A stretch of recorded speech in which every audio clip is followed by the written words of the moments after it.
Welcome to this new program of the Participatory Group funded by the Madrid City Council and UNED, the Citizen Participation Network of more than 50 cities around the world. And you know that our programs are always aimed at bringing key aspects of participation to the table. Today we are incredibly fortunate because we have Alicia Kauffman with us. Thank you. She's a professor of sociology in Alcalá de Henares and a relevant woman. She completed her PhD in Paris. She has been a Fulbright scholar at Yale in the US and has had a very long career researching women's participation and leadership. Participation, leadership, feminism, these are all key elements in our culture today, aren't they? And she's done so in a very transversal way, both working with leadership within public and private companies, but also analyzing female leadership and participation throughout the life cycle, which is also a key topic, right? So the first question, Alicia, is thank you for coming again. And the first question for this television interview for everybody listening is, what are the keys to female participation and leadership? What's your take on the axis, the essence of female participation in leadership? Let's say that leadership leads to a significant transformation of activity and vision in organizations, but there are very significant differences between female and male leadership, because female leadership tends more towards the integration of others, towards active participation, because of the role in society. The role of women, obviously, isn't so much about competing, but rather about integrating differences. You were talking about the life cycle. It's a key aspect that has not been widely studied, but I've studied it extensively because it's not the same thing. A man, a woman at 30, they need to consider whether they're going to develop and grow professionally. A woman might consider whether to have children and dedicate herself more to her family instead. Men don't have that dichotomy. As they grow into their 40s and 50s, they have to make a lot of decisions and also change the role. But basically I would say that female leadership is very transformative and very empowering towards others.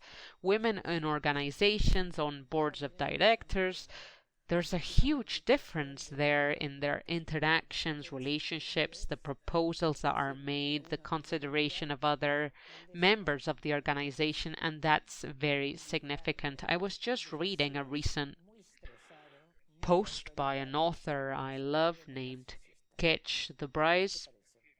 He's almost #1 worldwide, and he said we are noticing a very stressed authoritarian CEO leadership that is above all very narcissistic. What do you think? I think it's great. The truth is that Alicia, who is an honor to have as a guest, has published more than 28 books on these topics.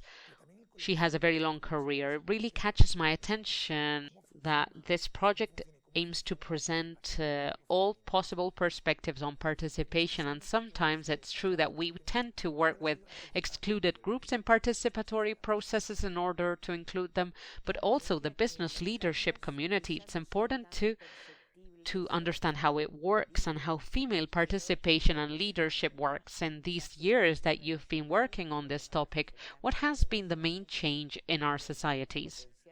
Well, I would say that changes are not as perceptible or measurable.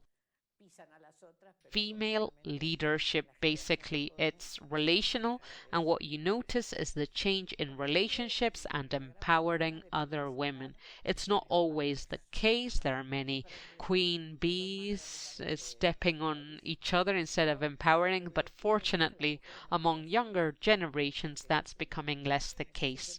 I was very fortunate to be involved in 2 banks, the 2 largest banks in this country, because the managers were saying that women didn't want to move up there. And why didn't they want to? I settled there, I spent a sabbatical year there, and in the other one, I stayed there for a few months. It's not that women don't want to participate, it's that women have a different mental map. If for 500 euros I have to devote my life to be there 24/7 and come back home and still be thinking about my job, it's not worth it. I'd rather not be in that position. They think much more about the family and emotional toll of being at the top. In fact, we've seen Amparo Moraleda, who was president of IBM, says the cost was quite high on a personal level. I've noticed big changes in these two banks. If you have children in one of them, they punish you and they exclude you when you return, and at the other one, they reward you and they give you a higher salary. Women in organizations are very, very practical. For instance, what do they do to avoid having to leave at 9 p.m. at night? They schedule the meeting at noon like Americans do.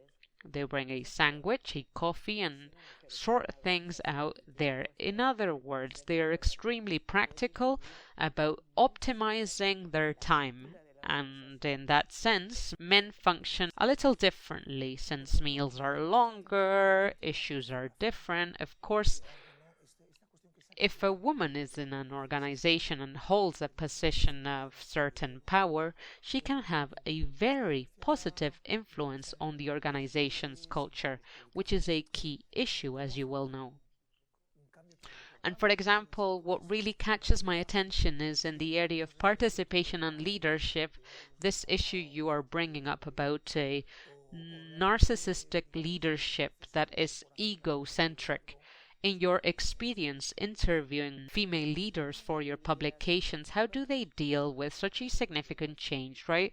And if you look at the second question, are there really changes between Europe and other continents, the one you've worked on, the US, America, or is the process of incorporating women into leadership a universal trend? I wouldn't say it's not a universal trend, but there is a trend towards having women get greater role in organizations, but it varies and changes greatly from one society to another.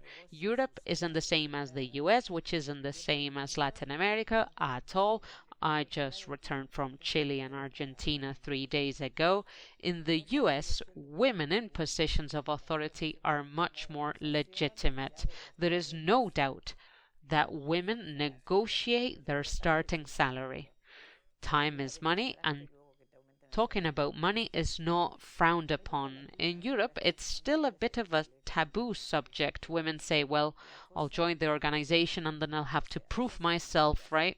That's a fallacy. Men ask, I want this much, if not, I won't get in, because once you get in, getting a raise is very difficult. In Latin America, I've just spent some days in Chile with a student, and things are quite different. Research is done. Women in mining. What are the conditions for women working in mining? Horrible. They're horrible. The study is done, the data is shown, but based on that data, the law is passed on and it becomes the social structure. I mean, this close associate, he doesn't want to have any ministry, but you see the change, and that really is the shift. She also works now on latest study in construction, from bricklayers to architects, and the men complain, but my collaborator is very smart. She says the benefits are then for everyone: better services, better hours, people leave earlier. It's not that women will leave work earlier, but everybody leaves earlier. So this is not only for women. This is not the reality.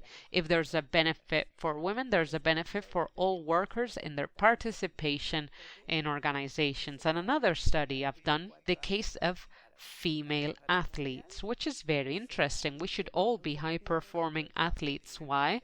Because they fall, they practice for 4 years for a world championship, they fall, and in a minute they lose all the work they've done.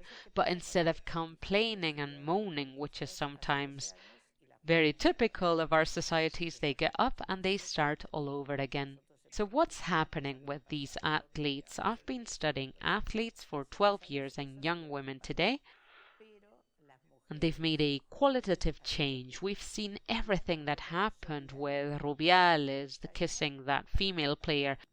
If that happened 10 years ago, that would have been hidden, covered up.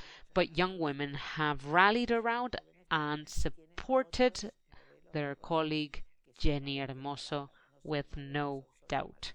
So yes, I think there are many changes, and younger generations also have other role models who are working mothers, not just housewives, because before, when there were no female role models, they were the father's daughters, and the role they assumed was that of a man.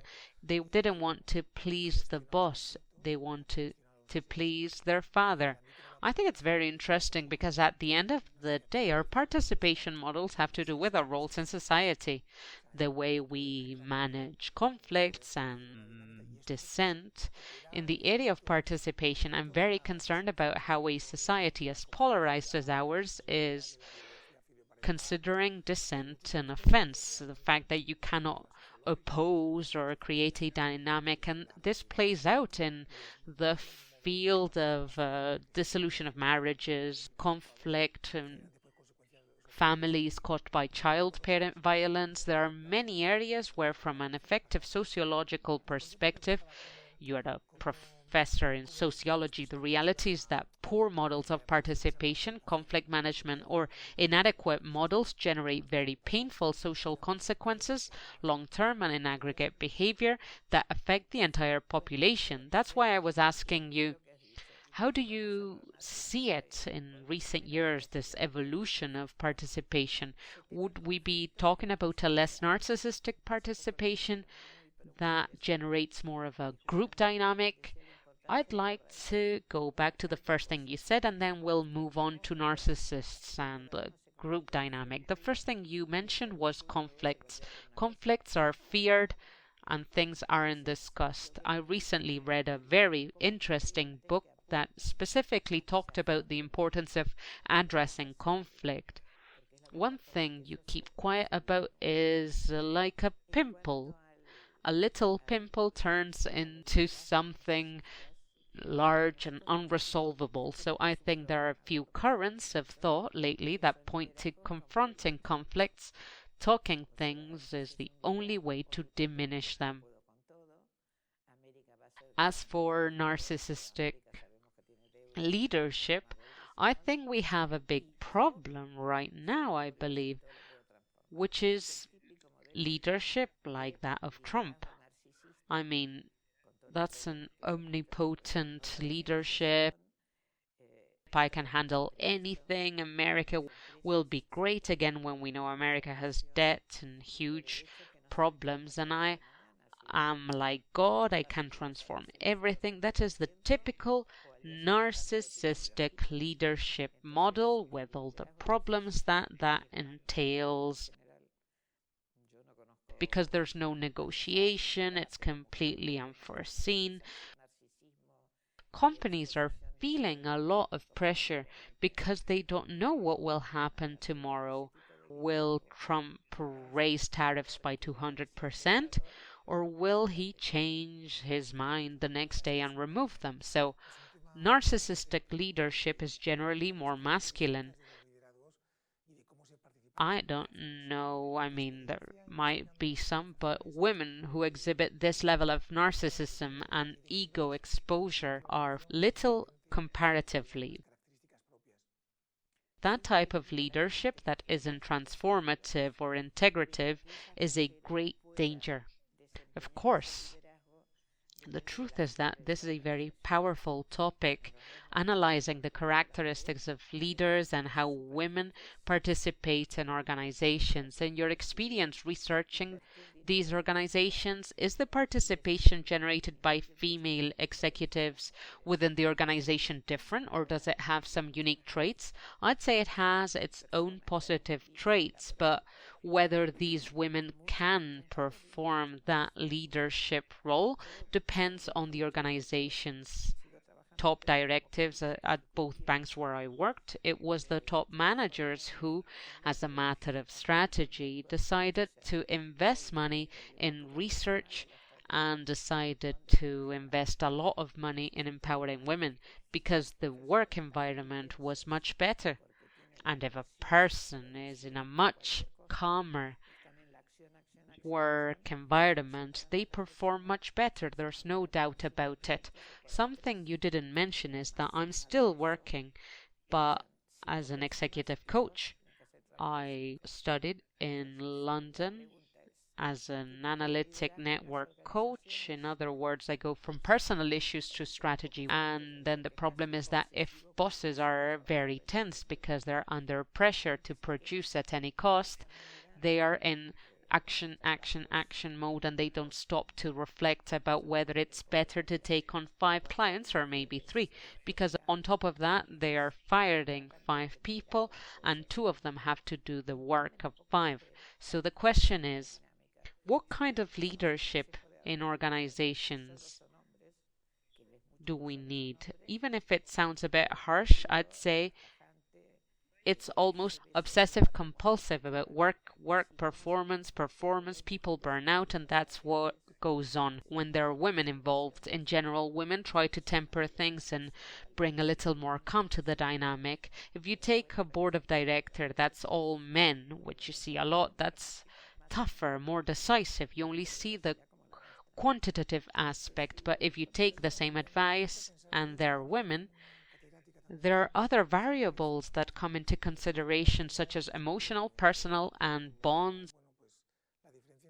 Above all, creating good relationships between people, which I believe is a basic element, especially in a hyperspeed era like ours. I don't know if I've answered that question. Makes me think a lot. The other day I was talking with a professor, also from the University of Arizona, and telling me how her husband is also a professor and how there was a difference between leadership and how men and women related, and how women formed their group of friends and did activities with friends, and how men, well, had a more individualistic type of leisure time. You are a professor and have been for a long time. You've already been involved in organizations like universities where 50 or 40 years ago the number of women was very small. From your life experience, how has it been for you? What good practices can you draw? What can you share with us here that can be shared with all of our students from your adventures to break that glass ceiling? What participatory dynamics have you created with your research group to get here? What a bombshell you're dropping here. There's a part that's very important and that has helped me a lot, which is humility. There needs to be a certain amount of humility. In some classes, a student who was slower, who didn't understand, who drove me crazy, I answered him in a louder voice. You don't understand. And then I felt really bad because that student could have been my son or my daughter, and then at the end of the class I apologized. That student became my research assistant and is now a brilliant research professor. So sometimes I think it's about being careful with your words, being aware of the damage they can do. When you value others, the benefit you can create when you recognize and value others is enormous. So I believe in perseverance, humility, and taking on your authority. Authority isn't about crawling through life seeking approval of others because they'll never give it to you. You have to give yourself approval. And authority isn't about authoritarianism and crushing others. It's about imposing yourself with your way of being, speaking, thinking, and above all, your good deeds.